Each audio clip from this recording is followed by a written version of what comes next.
Hey guys, my name's Sam and welcome to Prep Medic. In this week's video, we are going through the bags that we carry on our critical care helicopter.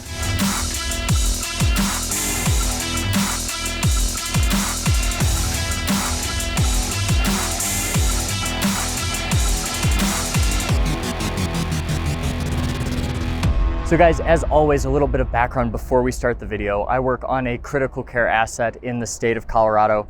And we do both critical care transfers as well as scene calls. So we will respond to very serious car wrecks, mountain rescues, things like that, and provide a higher level of care. Generally, we fly with a paramedic, a nurse, and a pilot. That crew is pretty steady, and we don't really do any special teams at our program. We're kind of expected to handle everything. So in the critical care world, we're doing things like ECMO transfers, your LVADs, your balloon pumps, Impellas, pretty advanced cardio support. We're also doing patients with like a lot of drips going on that are intubated, need to be ventilated all the way down. Things like that are generally out of the scope of ground services.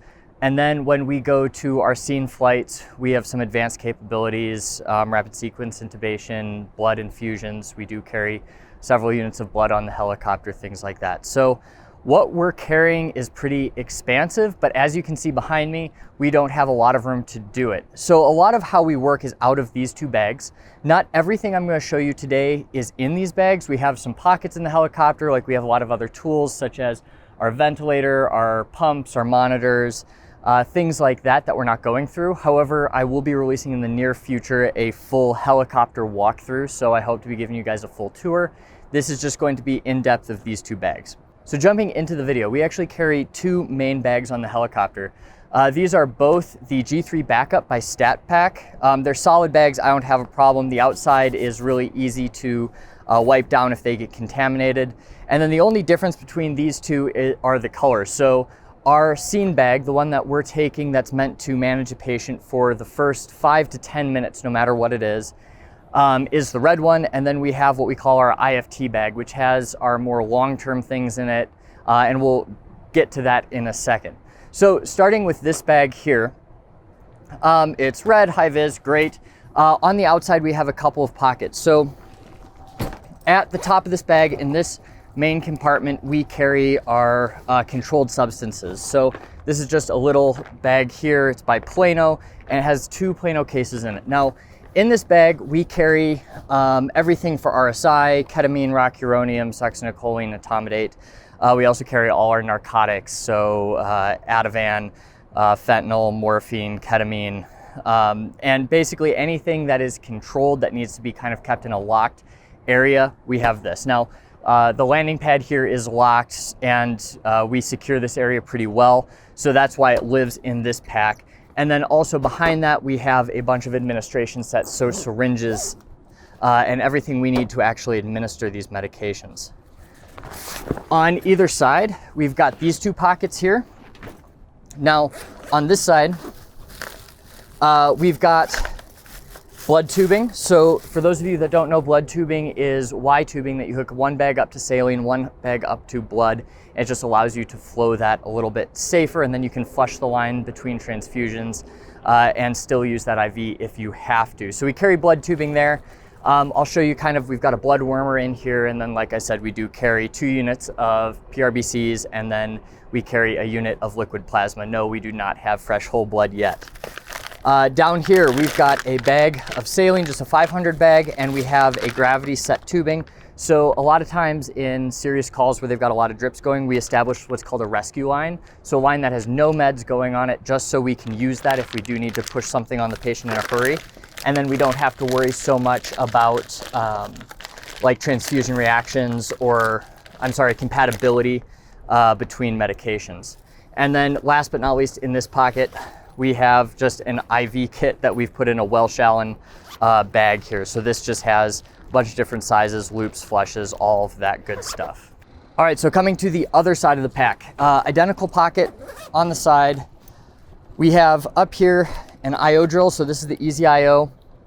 I actually just did a video about how to start IOs. If you're interested, I will leave a link down below to that. And then we carry 2 of every size needle. So your pink, blue, and yellow for your bigger patients or your femoral sites. In here we carry a bunch of O2 admin stuff, so nasal cannula, non-rebreather, things like that. Now these are generally used for pre-oxygenation for intubation. Little known fact, you can't actually use end-tidal nasal cannulas for your high flow O2 through the nose while you're doing your intubation. It doesn't actually work, doesn't come out at a fast enough flow rate. In here we usually have a glucometer, but that's inside. It's a really hot day and we try to keep the temperature relatively controlled in that. All right, coming into the main flap here. Underneath this flap, there's another pocket. And in this guy, we've got all our major bleeding supplies. So we carry 2 cat tourniquets in there. This one's actually improperly folded right now. We carry some chest seals and some regular 4x4 gauze. And then we do carry some combat gauze as well for wound packing. So that's kind of our just in a hurry trauma compartment. Need to get it out and placed onto the patient very fast. Now this main compartment, I'm not sure how this is going to work on camera, so we're going to see. As we come into that, it just completely opens up. And we don't actually use any of StatPak's cells that they sell with these packs. We've used our own ones. So these guys, I believe, are Contera cells. Just because they fit, we can fit more. And then, like I said, we have all kinds of things in this bag. So in this first one, this is our adult airway bag.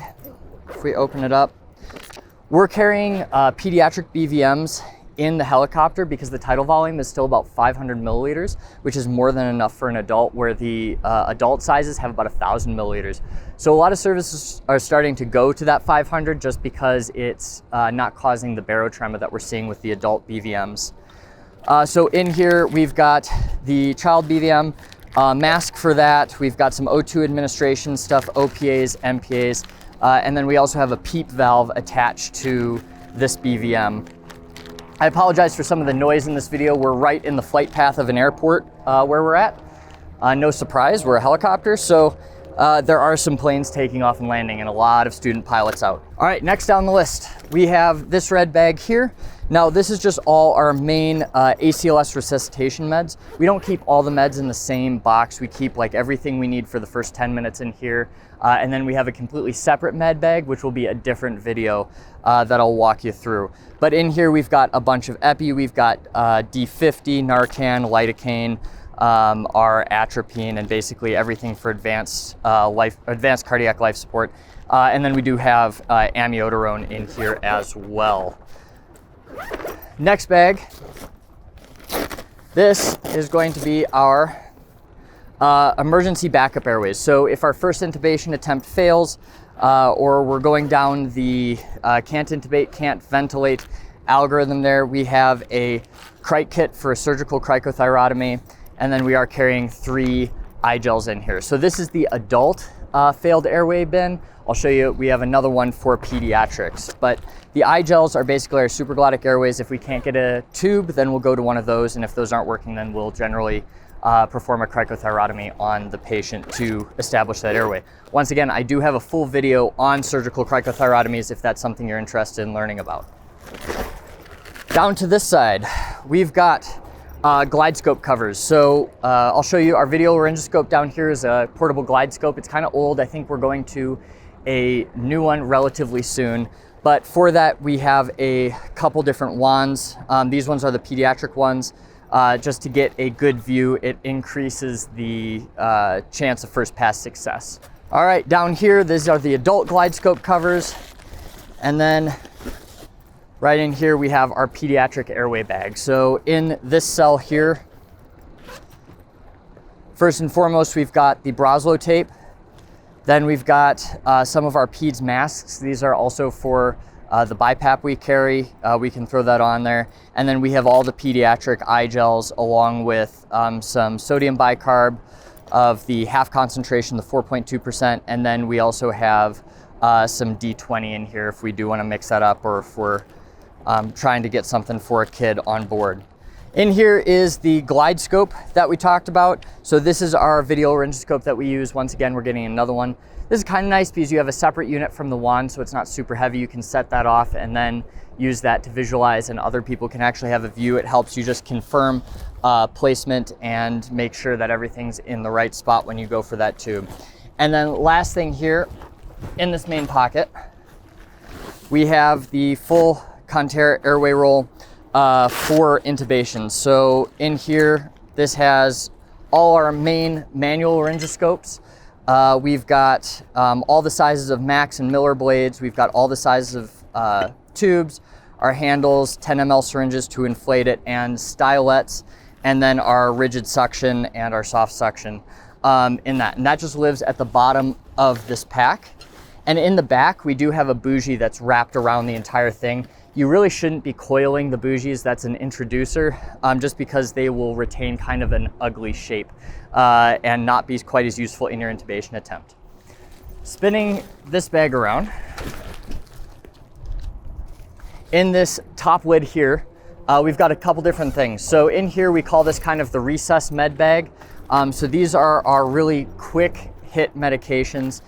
In this one, this is our push dose pressor kit. So we've got a stick of phenylephrine, which is a push dose vasopressor to get somebody's blood pressure up. And then we also have everything you need to mix a push dose of 1 to 100,000 epinephrine. In this guy, we have some more ACLS meds and some other ones. So we've got heparin that we can mix for both a push and an infusion. We've got adenosine, and then we've got our aspirin and nitro as well in this kit, and that just lives right here. It's something that you kind of need in a hurry, so we like to have it readily available and don't have to dig through anything. And then in this pocket down here, we've got some soft restraints, and we've got a blood pressure cuff if we do have to take that manually. Honestly, we don't do a ton of manual blood pressures because we're on a helicopter, we've got helmets on. It's impossible to put that in your ear. We do have a Doppler we can hook up to the comm system in here if we absolutely have to, but it's kind of a hassle, so we do rely heavily on our electronic cardiac monitor to take those readings. All right, so coming over to our IVT bag, this thing is substantially less full. It is the same stat pack, but we just don't have as much in it. So on the left side here, this has everything we need to transduce A-lines for your balloon pumps, or if they just have an arterial line that we're monitoring. This has tubing we hook up to a pressure bag. You flush it through, you connect all of this to the monitor, and it gives us real-time updates on blood pressures second to second, and can tell you a lot more if it's a Swan catheter that's in their heart, telling us a lot of preload, afterload, and just a lot of numbers that are great to have when you're titrating pressors and doing a little bit more advanced medicine in the ICU or hospital environment. Now, on the other side, this guy has all our pump tubing. So you can't just connect any IV tubing to these Sapphire pumps we have in here for medications. So these all have a special mechanism that clips into them. We've got half sets, so if somebody's already running a med and it's on a non-compatible pump, we can just take this to the end of it, flush the line through, connect it to our pump, disconnect from theirs, and it's a very fast transfer. Or if we're initiating the med, we have full sets. So that's spiking the bag, and it has the piece on it that we can connect to our pumps right away. Really nice, and that was actually a huge time suck when I first started here. Doing the med transitions actually takes quite a lot of time. So it was one of the bigger challenges I faced in orientation, actually.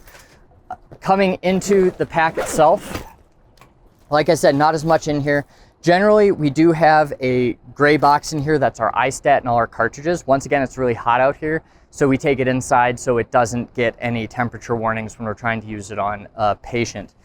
On this side here, we've got a bunch of BiPAP masks. So this connects to our Revell ventilator. We actually just got a Hamilton T1.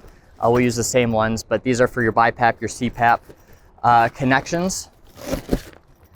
And this guy, this is our QuinFlow bin, I would say. So a QuinFlow is actually a blood warmer. You don't want to be infusing cold fluids to somebody. So when we are administering blood, we have a large unit in here, and then that connects to this puck, and that will actually warm the blood before it goes into the patient. Even on really hot days, patients stop clotting when their body temperature starts falling below 95 degrees, actually. So even on a day like today, we'd still want to be warming the blood as we're transfusing it. The next bag, this one's pretty underwhelming, and I feel like I say that line on pretty much every video I do. But in here, this is just everything for our nebulizers. So for inline, for mask nebulization, or just a handheld. We've got all our nebs right in here.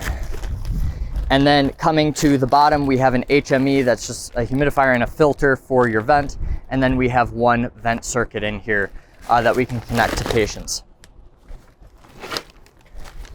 In the top of this bag, we have a gauge for our cuff pressures on our ET tube.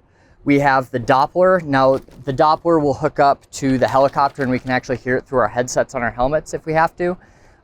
Good for the really, really faint blood pressures, hard to detect, but it's not used a whole lot.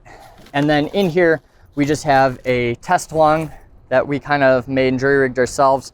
And then we have everything for like vent accessories. So our high flow connectors, some adapters for that. If we go to a facility that doesn't have the right ones, we can put that on there and go. Last but not least, for the arterial lines and everything, they require a bag of saline. So we've got a 1 liter bag of saline down here in the kit. That is a basic run through of these 2 bags. Now we do carry some other things on the helicopter that kind of supplement these kits. A little bit more standard fare for like an ambulance or BLS unit. We've got our splints, we've got our C-collars, traction splints, vacuum splints, just kind of some extra things, some extra packing gauze, some extra tourniquets. The thing is that it is pretty rare that we are first on scene. Generally, there's a BLS or even an ALS unit on scene before we fly in. So a lot of those interventions we kind of expect to already be done. We can handle it if we are the first on scene, but it's not something we routinely have to do, so they're kind of kept in the aft compartment. Like I said, guys, I'm gonna be doing a full helicopter walkthrough in the next couple weeks, so stay tuned for that if you wanna kind of see some of the other supplies and kits we have on board, our blood, pumps, monitor, our ventilator, all of that good stuff. And if you guys have any questions, please leave them in the comments down below, and I will see you next week.